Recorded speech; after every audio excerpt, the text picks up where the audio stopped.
Você acredita em vida após a morte? Essa pergunta já passou pela cabeça de praticamente todo mundo, em algum momento da vida. Mas e se alguém dissesse que não só acredita, como conversa com os mortos? Existem histórias que ultrapassam a linha do inexplicável, relatos que se arrastam entre o que é real e o que nunca deveria ter acontecido.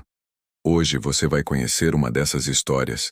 Uma que, ao longo dos anos, se transformou em sussurros entre moradores de uma pequena vila, virou lenda, causou medo e, até hoje, é motivo de silêncio. Entre os mais velhos é a história de Ana Clara, uma menina aparentemente comum, exceto pelo fato de que ela dizia ouvir e conversar com os mortos.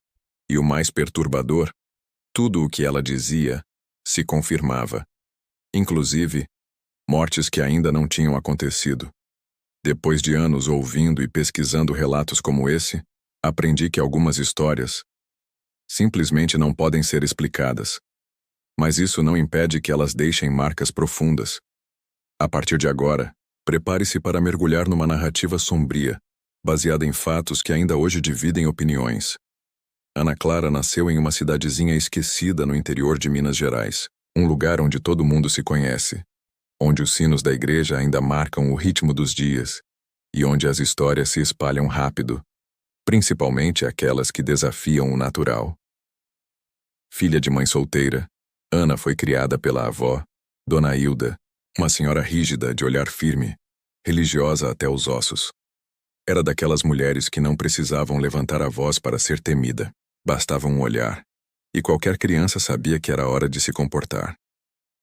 Dona Hilda vivia em uma casa simples, antiga, com janelas de madeira que rangiam com o vento e um oratório sagrado logo na entrada. Ela cuidava da neta com zelo. Mas havia algo em Ana que nem mesmo a fé da avó conseguia compreender. Aos 5 anos, Ana começou a mudar. Primeiro eram conversas sozinhas no quintal, longos diálogos com o nada, como se alguém estivesse ali, do lado dela. Depois, risadas fora de hora, às vezes no meio da noite. Um riso leve, infantil, mas que gelava a espinha de quem ouvia. No começo, todos diziam que era só imaginação fértil. Criança tem dessas coisas, não é? Mas então Ana começou a contar segredos, segredos antigos, enterrados, que apenas os mortos conheciam. E foi aí que tudo mudou. Era uma tarde como qualquer outra. O sol ainda aquecia as telhas da casa de Dona Hilda e o cheiro de café fresco preenchia o ar. Ana entrou na cozinha em silêncio, encarando a avó com os olhos bem abertos, quase sem piscar. Vovó. O moço sem olhos me disse que o seu irmão vai morrer hoje. Dona Hilda congelou. Por um instante, o tempo pareceu parar. O irmão dela, Joaquim, estava internado há dias em um hospital de Belo Horizonte. Ele sofria de uma doença degenerativa, mas ninguém fora da família sabia disso. Nem mesmo os vizinhos próximos. E Ana jamais havia sido informada. A avó tentou manter a calma, mas a xícara em sua mão tremia. Ela não disse nada. Apenas olhou para a menina, que voltou a brincar como se nada tivesse acontecido. Naquela noite, o telefone tocou. Era do hospital. Joaquim havia falecido horas antes, sozinho no quarto, sem que ninguém da família estivesse presente. Dona Hilda ficou em choque. Foi nesse momento que começou a perceber. Aquilo não era coincidência. Ana estava vendo, ouvindo, algo, além do que qualquer um poderia entender. A partir desse dia, o ar dentro da casa ficou mais pesado. As sombras pareciam mais densas, o silêncio mais profundo. E aos poucos, os sussurros começaram a chegar. Ana Clara não estava sozinha, e as visitas que ela recebia não eram deste mundo. A notícia da visão de Ana Clara se espalhou como fogo em capim seco pela vila. No começo, eram apenas cochichos na igreja, olhares atravessados no mercado, um silêncio estranho quando Dona Hilda passava com a neta, pela pracinha. Mas logo os sussurros viraram acusações. Essa menina tem coisa ruim com ela. O diabo fala por essa criança. As vizinhas mais antigas começaram a evitar a casa.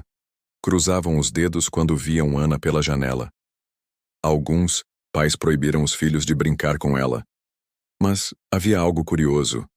As crianças não a temiam, pelo contrário, elas pareciam fascinadas por Ana Clara. A seguiam pelas ruas de terra batida.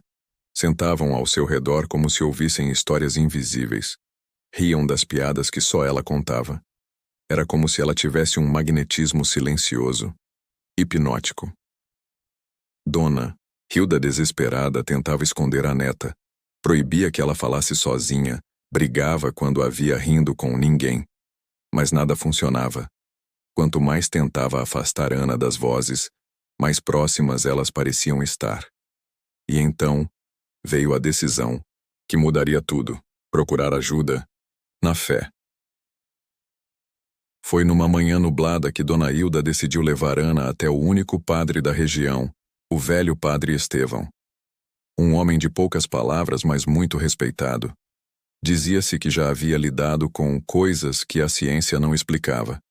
Chegaram cedo à capela. Ana, calada, observava as paredes cobertas de imagens religiosas como se visse algo que os outros não viam. Quando o padre entrou na pequena sala de atendimento e olhou para a menina, parou. Ficou em silêncio por longos segundos. Seus olhos endureceram. Ela não deveria estar aqui, disse com voz baixa. Padre, ela fala com coisas que não vejo. Me ajude, por favor. Ele balançou a cabeça lentamente. Não posso. A casa de vocês tem uma porta aberta. E essa, menina, é a chave. Dona Hilda, confusa, perguntou o que aquilo significava, mas o padre não respondeu. Apenas se levantou, benzeu a menina à distância e disse: Voltem. E que Deus esteja com vocês. Na volta, Ana segurava firme a mão da Acido, avó. E em determinado momento, sem olhar para ela, sussurrou: O padre também tem medo. Das vozes. Naquela noite, o silêncio na casa parecia mais denso. Nem os grilos ousavam cantar. Dona Hilda, com os olhos vermelhos de preocupação, decidiu recorrer ao que sua mãe havia lhe ensinado muitos anos antes. Um antigo ritual de proteção, passado de geração em geração, algo entre o sagrado e o oculto. Colocou sal grosso nos cantos da casa. Acendeu velas brancas. Preparou um banho com arruda, guiné e alecrim. No centro da sala, um círculo de giz, dentro do qual Ana deveria ficar. A menina obedeceu sem dizer uma palavra. Hilda começou as rezas em voz baixa. A chama das velas tremia. O ar ficou gelado. De repente, Ana ergueu o rosto e sorriu. Mas não, era um sorriso infantil. Era algo estranho. Frio. Como se outra presença estivesse ali, olhando através dela. É tarde, vovó. Eles já estão aqui. As velas se apagaram de uma vez. As janelas bateram com violência. O círculo de giz se quebrou. Dona Hilda caiu de joelhos, sussurrando orações entre lágrimas. Naquele momento, ela soube. Ana Clara. Não era mais só Ana Clara. As vozes agora viviam nela. Foi numa madrugada fria, poucas semanas depois do ritual, que Ana desapareceu. Dona Hilda acordou com a porta da frente entreaberta. O vento balançava as cortinas. O silêncio era opressor. Chamou pela neta. Procurou por todos os cômodos. Nada. Ana havia sumido. Como se tivesse se dissolvido no ar. Horas depois, por volta das 3 da manhã, um caminhoneiro que cruzava a estrada de terra da região contou algo que nunca mais esqueceu.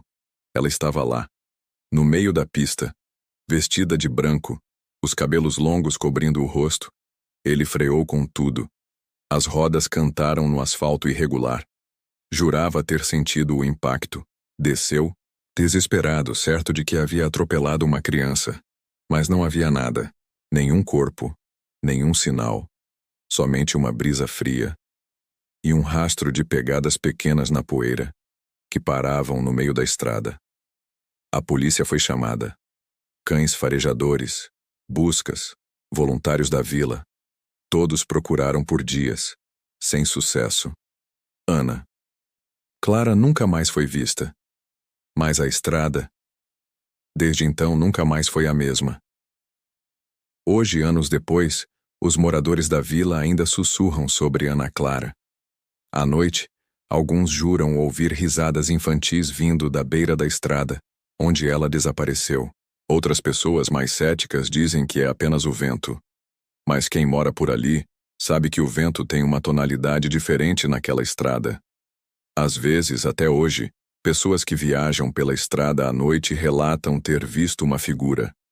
Uma menina pálida, com os cabelos longos parada na escuridão, olhando fixamente para elas sem dizer uma palavra. Alguns até já a chamaram de a menina da estrada. Mas nenhum deles teve coragem de parar.